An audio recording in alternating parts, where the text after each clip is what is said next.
മുസ്ലിം വോട്ടുകൾ ഇത്തവണ UDF തന്നെയാണ്. സംശയിക്കേണ്ട, ഒരു തരത്തിലും ആ വോട്ടുകൾ BJPക്ക് കിട്ടില്ല. കഴിഞ്ഞ തവണ സമുദായ വോട്ടുകൾ LDFനും ലീഗ് വോട്ടുകൾ UDFനുമായിരുന്നു. ഇത്തവണ സമുദായ വോട്ടുകൾ LDFന് പിന്നാലെ പോയിട്ടില്ല. UDF ഭരണത്തിൽ വരും. അപ്പോൾ പിന്നെ മലപ്പുറം, പൊന്നാനി വഴി കാസർഗോഡ് വരെ ചാകരയാണെന്ന പ്രചാരണം മുസ്ലിം സമുദായത്തെ ഇളക്കി മറിച്ചിട്ടുണ്ട്.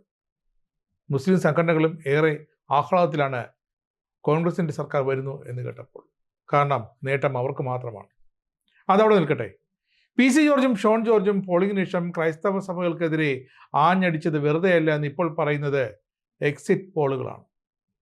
BJPയുമായി ഒട്ടി നിന്ന് കാര്യങ്ങൾ സാധിച്ചെടുത്ത സഭാ നേതൃത്വം തിരഞ്ഞെടുപ്പായപ്പോൾ UDFിലേക്ക് ഒട്ടി. മുസ്ലിം വോട്ടുകൾക്കൊപ്പം ക്രിസ്ത്യൻ വോട്ടുകൾ UDFിലേക്ക് കൂട്ടത്തോടെ ഒഴുകി എന്ന സൂചനയാണ് ആക്സിസ് മൈ ഇന്ത്യ അടക്കമുള്ള എക്സിറ്റ് പോളുകൾ വ്യക്തമായി പറയുന്നത്. ക്രിസ്ത്യൻ വിഭാഗത്തിൽ നിന്ന് 60% വോട്ടുകളും UDFന് അനുകൂലമായി പോൾ ചെയ്യപ്പെട്ടു എന്നാണ് ഈ സർവേ വ്യക്തമാക്കുന്നത്. മുസ്ലിം വോട്ടർമാരിൽ 63% പേരും UDFന് വോട്ട് ചെയ്തെന്നും സർവേയിലെ കണക്കുകൾ പറയുന്നു. എന്നാൽ മുഖ്യമന്ത്രിയുടെ സ്റ്റേറ്റ് കാറിൽ കയറ്റാത്തതിന് മുറുമുറുത്തുകൊണ്ടിരുന്ന പെരുന്നയിലെ പോപ്പ് പക്ഷേ നിലപാട് മാറ്റിയിട്ടില്ല.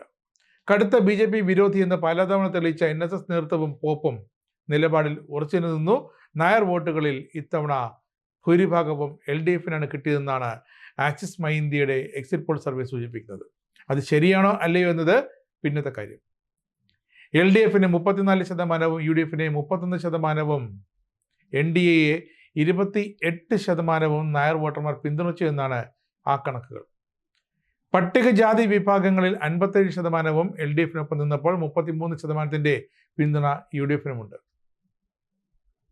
ഈഴവ വോട്ടുകളിൽ അതാണ് പ്രധാനം. 47% LDFന് അനുകൂലമായി എന്ന് സർവേ പറയുന്നു. 26% UDFന് അനുകൂലമായി. അങ്ങനെയാണ് ഏറ്റവും പുതിയ എക്സിറ്റ് പോൾ സർവേ റിപ്പോർട്ടുകൾ. UDF 44% വോട്ട് ഷെയറോടെ 78 മുതൽ 90 വരെ സീറ്റുകൾ ഉറപ്പായി നേടുമെന്നാണ് പല സർവേകളും പറയുന്നത്. 39% വോട്ട് ഷെയറുമായി LDF 49 മുതൽ 62 വരെ സീറ്റുകൾ നേടുമെന്ന് ഒന്നിലധികം സർവേകൾ പറയുന്നു. NDAക്ക് വോട്ട് ശതമാനം 14% നിൽക്കും. NDA 0 മുതൽ 3 വരെ എന്നാണ് ഇപ്പോഴത്തെ ഏറ്റവും പുതിയ കണക്കുകൾ.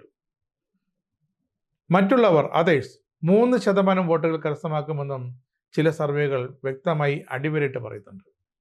BJPക്ക് എന്തായാലും 0 മുതൽ 3 വരെ സീറ്റുകളാണ് പ്രചരണത്തിലുള്ളത്. പക്ഷേ അവ ഏതൊക്കെ എന്ന് പറയാനുള്ള ധൈര്യം ഈ സർവേക്കാർക്കില്ല.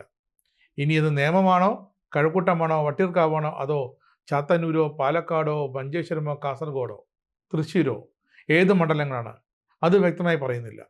എങ്കിലും അവർക്കറിയാം BJP ആധിപത്യം ഇത്തവണ ഉണ്ടാകും. നിയമസഭയിലേക്ക് വീണ്ടും താമരകൾ വിരിയുമെന്ന്. എന്തായാലും മുസ്ലിം ലീഗ് ഇച്ഛിച്ചതുപോലെ നടന്നു. സഭാ നേതൃത്വം പ്രതീക്ഷിച്ചതുപോലെ തന്നെ കാര്യങ്ങൾ നടന്നു. അവരെല്ലാം UDFന് വോട്ട് ചെയ്തു. UDF ഇതാ അധികാരത്തിലേക്ക് വരുന്നു. അങ്ങനെ വരുമ്പോൾ ഇടതുപക്ഷ വർഗീയത വലതുപക്ഷ വർഗീയതയിലേക്ക് ചുവട് മാറ്റുന്നു എന്നല്ലാതെ കേരളത്തിലെ ജനങ്ങൾക്ക് അതിൽ നിന്ന് യാതൊരു മോചനവും ഉണ്ടാകുന്നില്ല എന്നത് മാത്രമാണ് ഈ തിരഞ്ഞെടുപ്പിലെ ഏറ്റവും കാതലായ കാര്യം.